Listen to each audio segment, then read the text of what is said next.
This is the photograph that I took for the one that I'm going to do the glass on today. You can see the red lines, which is where I transferred the image onto the watercolor paper. Okay, so now we have it transferred onto the watercolor paper. I've already started doing part of this, so you can see how just the glass goes. And there's the detail that I'm going to use today for doing that glass. I've already put the dark background in, and I've already done the grapes, and I've already done the marble. Now, I have already put some masking fluid to save the whites. There's no white in watercolor that you can use. There's a white gouache you can use sometimes, but you won't be able to see it. But there are a number of places in here where it's a little shiny, and that's where I have put masking fluid in to protect the white here, the line here, even this area which is reflecting the marble into the bottom of the glass. I put some masking fluid on there to give that protection. It gives me that pure white. So why don't we start painting?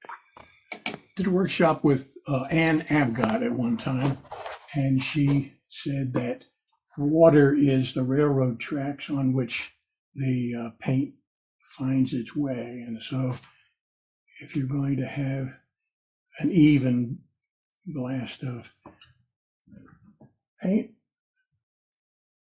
use a little bit of water in there so it will flow.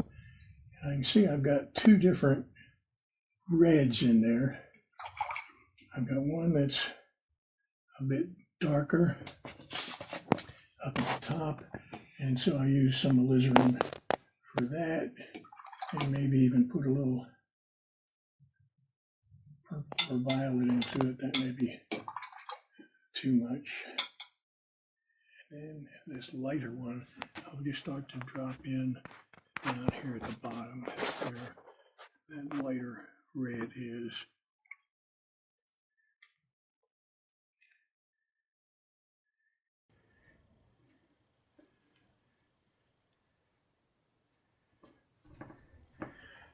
And then I'll take some of the darker.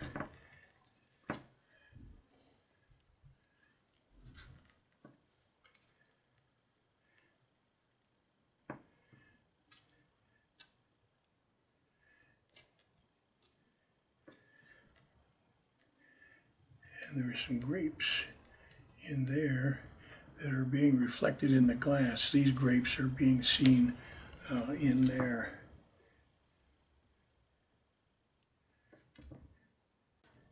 Remembering that the watercolor is going to wind up being some percentage lighter when it dries than it is when it's wet.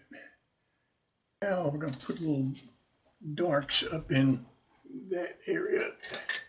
And what I've done is mixed three different blacks in here, from darkest, medium, and light. I've been using Payne's Gray, which has some blue in it, and I like that little blue in the background. Okay, let's put some on here. Since I've already done the black background, it makes it easier to understand why I'm putting dark on the glass, because in effect you're seeing through it to what's in the background. But I'll put some water on there so that there's a place for the. And I'm going to start with a medium in there.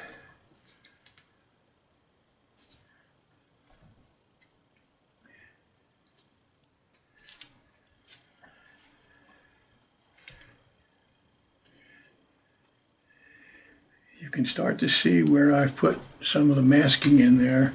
It's giving me those little lines.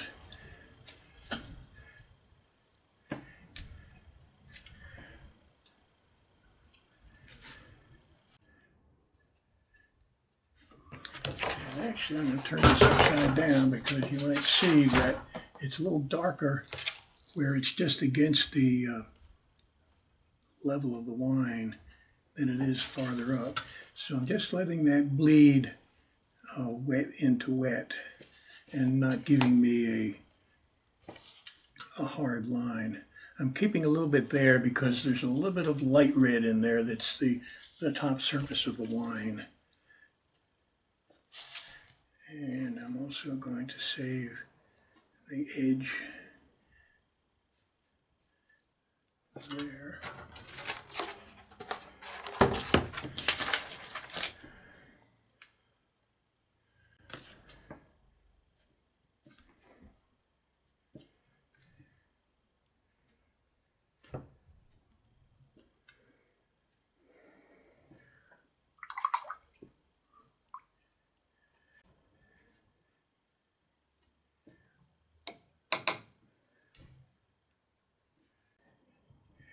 And again, I remember Sue Archer saying, create a painting, don't reproduce a photograph.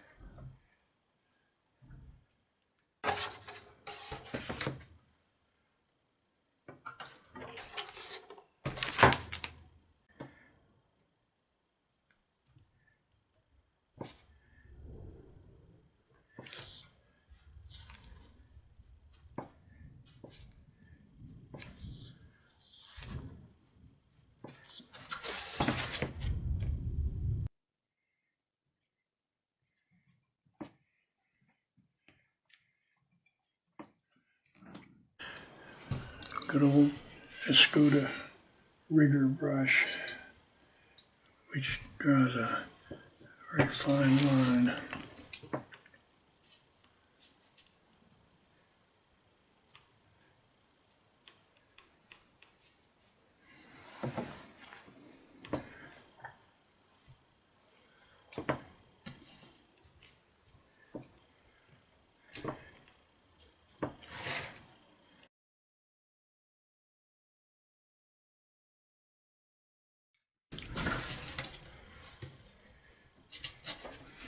This is meant to be marble, and that's what's reflecting here, so I need to put a little, oops, not that much, little indication that there's some pattern.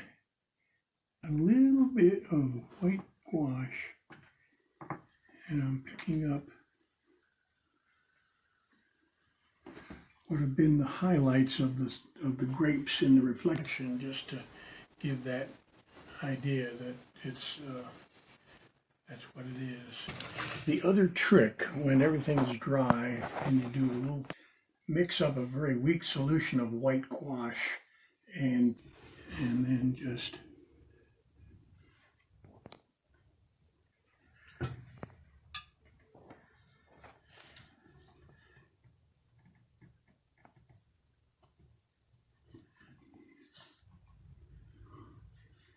may not have been just enough.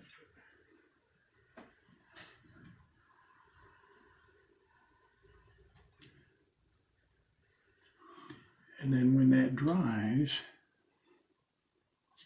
it'll look like some sheen on the glass, but you're still seeing through it to what's in behind it.